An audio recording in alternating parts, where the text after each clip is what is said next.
In the great rainforest, a simple rule was passed down from the old to the young: look, but never touch. Especially not the ripe, yellow bananas hanging over the sparkling pool. Papa Mbogo, a wise old monkey with kind eyes, told his grandson Koko, "The water in this pool is safe for all of us to drink, my boy. But the bananas that grow over it, they belong to the pool." Koko nodded, but his eyes were already fixed on the fruit. He was clever, but he was also impulsive, and the juiciest banana he had ever seen hung just out of reach, calling his name. The temptation was just too much. One afternoon, when Papa Mbogo was away, Koko stared at that one perfect, gigantic banana. It was so yellow, so plump, it practically glowed in the sunlight. He looked around. No one was watching. What harm could one little banana do? He thought. The rule felt old, and this banana felt new and exciting. With his mind made up, Koko carefully climbed out onto the thin, springy branch that stretched over the water. His heart pounded with a mix of fear and thrill. He stretched,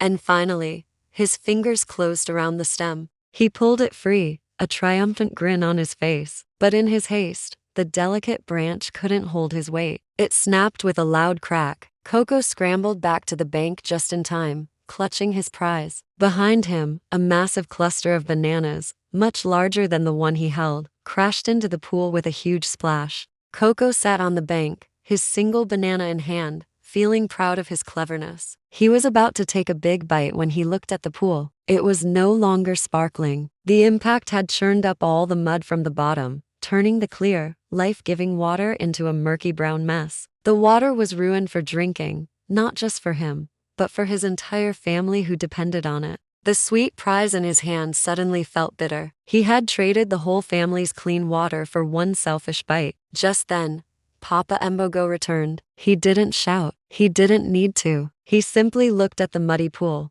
then at Koko, and finally at the single banana in Koko's hand. In that quiet moment of disappointment, Koko understood everything. The rule wasn't there to stop him from having fun. It was there to protect the source of their life. By taking the one thing he was told not to touch, he hadn't just gained a banana. He had lost something far, far greater. The true cost of disobedience is never just the reward you claim, but everything you risk losing along the way. Thanks for watching.